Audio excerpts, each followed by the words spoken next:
Okay? Ang daming drama nila eh.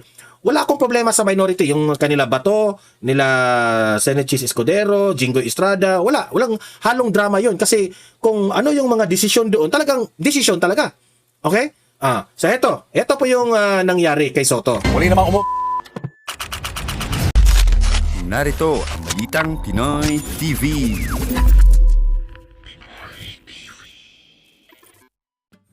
Okay, usapan natin ang nangyari po sa House of Representatives na ibinasura po ang impeachment complaint laban kay BBM.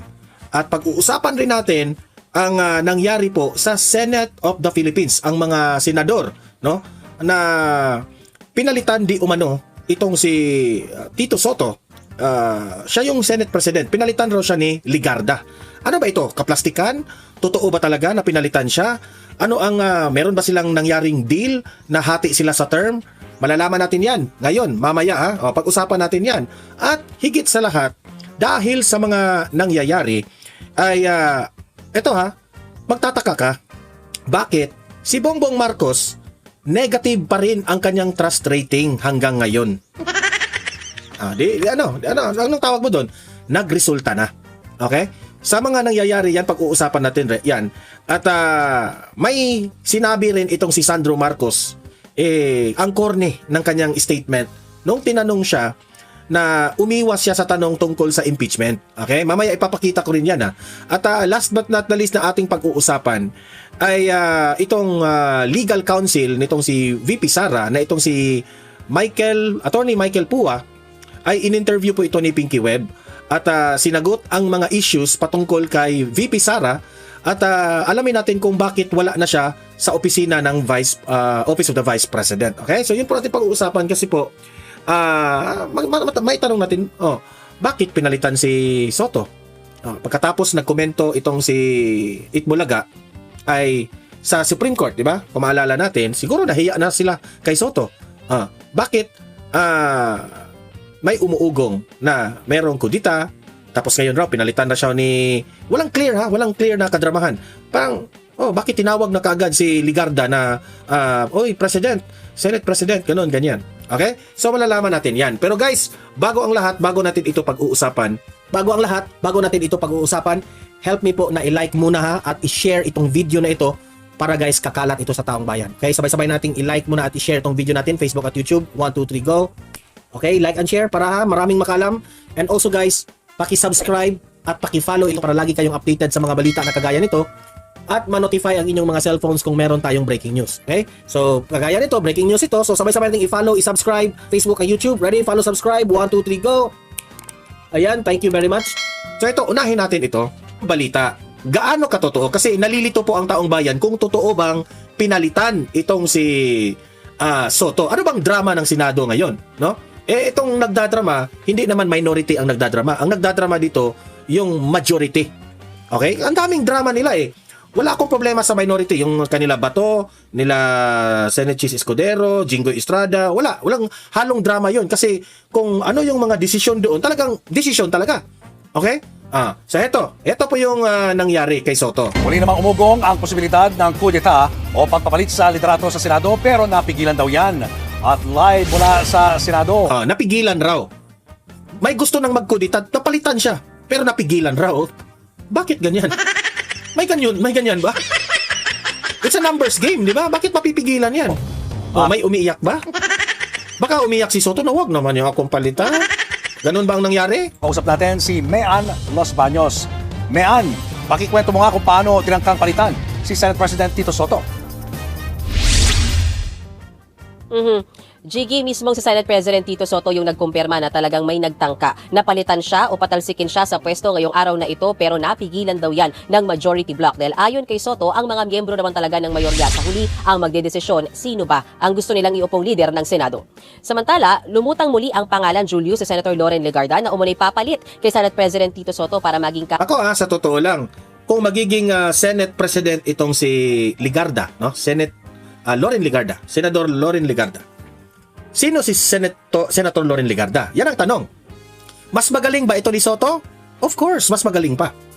Mas bright pa ba ito kay Soto? Of course, mas bright pa ito kay Soto. No questions asked, di ba? Obviously. Tuta ba si Ligarda ng mga Marcos administration? Yan ang hindi ko alam. Okay? Pero, sino ba si Senator Loren Ligarda? Siya lang naman ang nanay ni Congressman Leandro Leviste. Di ba? Kung siya po ang nanay ni Congressman Leandro Leviste na ang ipinaglalaban ni Congressman Leviste ay ibubulgar ang mga korap na mga government officials, especially itong mga congressman, nabanggit rin ang mga big fish. Kasi i-expose yan eh. Alam ko na itong si Congressman Leandro Leviste ay, ito sasabihin ko what I think about him is that hindi po siya pabor sa Administrasyong Marcos. Kung kasama ba ni Leviste sa listahan na korap ba itong si BBM? Sa tingin ko, oo. Now, nanay ito ni anak ito ni Loren Ligarda. Correct me if I'm wrong kung totoo bang anak siya. Sige. Pero syempre, hindi naman siguro kukontrahin ni Leandro kung ano ang kung tuta itong si Ligarda ni BBM, di ba? So syempre, kung saan si Leandro, si Ligarda, yun rin. Di ba? Blood is thicker than water. Di ba? Search natin. Baka parang magkano tayo? Parang meron tayong sure ba? No? Hindi tayo basta-basta nagbabalita dito. Leandro Leviste mother.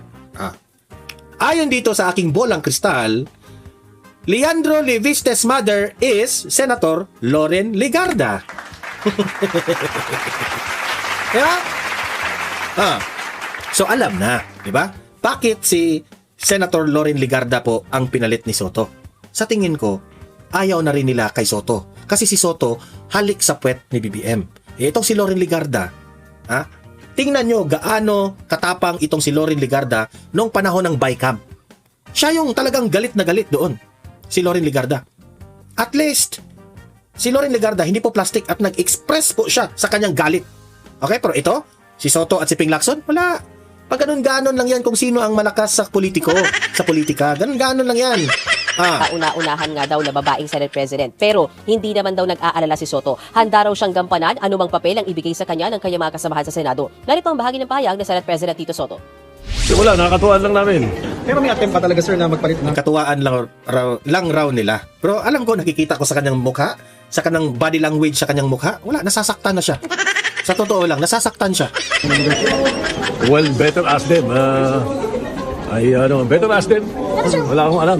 I can do any work in the Senate. I can be majority leader, minority leader, Senate President, or even a regular senator. I have no problem with that.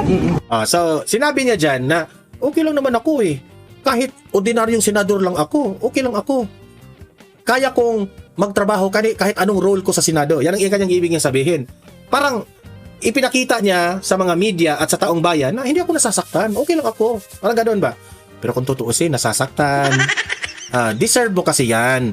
Yung ginawa mo kay Chase Escudero na pumalit ka, mas masakit pa ito. Mas masakit pa ito talaga. Di ba? Deserve mo yan. Julio, si Senator Loren Ligarda na nasabi ko na nga, lumutang na posibleng pumalit kay Soto. Tingnan niyo nung nagbiro dito si Mig Zubiri nagbibiro siya na Senate President si Senator Loren Ligarda. Tingnan niyo ang reaksyon sa likod ni Tito Soto. Tingnan niyo ang kanyang reaksyon na parang natuwa siya sa biro di umano, parang ganoon ba, natuwa siya sa biro. Pero kung tutuusin, ang body language niya, nasaktan siya. Na-insecure. Totoo. Tingnan niyo ang reaksyon na-insecure siya. Ang siya namang tumayong presiding officer at Masakit yun kay Soto. upo sa rostrum nang bumalik ang sesyon mula sa break ngayong hapon. Kanina, nakuha pang magbiro ni Senate Majority Leader Mig Zubiri at tinawag na Madam President, Senator Loren Ligarda. Pakinggan natin yung bahaging na nangyari yan sa plenaryo. Tingnan, while Zubiri is joking, tingnan yung reaksyon ng mukha ni Soto. Thank you very much, Madam President. Madam President, nice to see you on the... Di ba? Nasa likod. Parang smile siya pero nasaktan. Ako, makabasa ako ha. Ako basta when it comes to body language, mabasa ko yan eh. On the yes, session resumed already, right, Madam President? Yes, session is resumed. Ang sakit-sakit. Saktan talaga siya. Julius, sabi naman nila Senate President Soto na pagkatuwaan lang daw nila ito. Bago yan, nag-post naman ng... Sasabihin mo na ngayon na pagkatuwaan kasi nasaktan ka na. Para hindi siya masyadong masaktan na pagkatuwaan. Ganun yung palusot nila eh. Talagang nasaktan siya kasi pinalitan ka kasi bobo ka. Pinalitan ka kasi kung ano-ano ang pinagsasabi mo sa Supreme Court eh. Sa totoo lang ha, walang halong plastikan. Ang members ng Senado mo, sila yung nahiya para sa'yo. Nahiya sila para sa'yo. Okay? Palitan na natin itong Senate President natin, nakakahiya. picture sa Senator Kiko Pangilinan kung saan makikita silang siyam na miyembro ng... Remember, itong picture na ito, na tuwang-tuwa sila, everything is smiling. Kita naman natin dyan, ang daming kaplastikan dyan, Ang daming kaplastikan dyan. Alam niyo sa totoo lang, yung social media, hindi mo mapagkatiwalaan. Ha? Magpo-post, marami naman tayong mga kaibigan na ganyan, di ba? Nagpo-post na happy lang sila, na couple, di ba? Ganon ganyan. Pero sa totoo niyan, lagi yung nag-aaway. Ganon yan. Kaya ako, hindi na ako naniniwala sa mga social media na mga post-post na kung akala mo natuwa sila, akala mo friendship sila, akala nila okay lang yung relasyon nila, pero ang tutuusin yan, ang daming problema niyan. Dito, yan.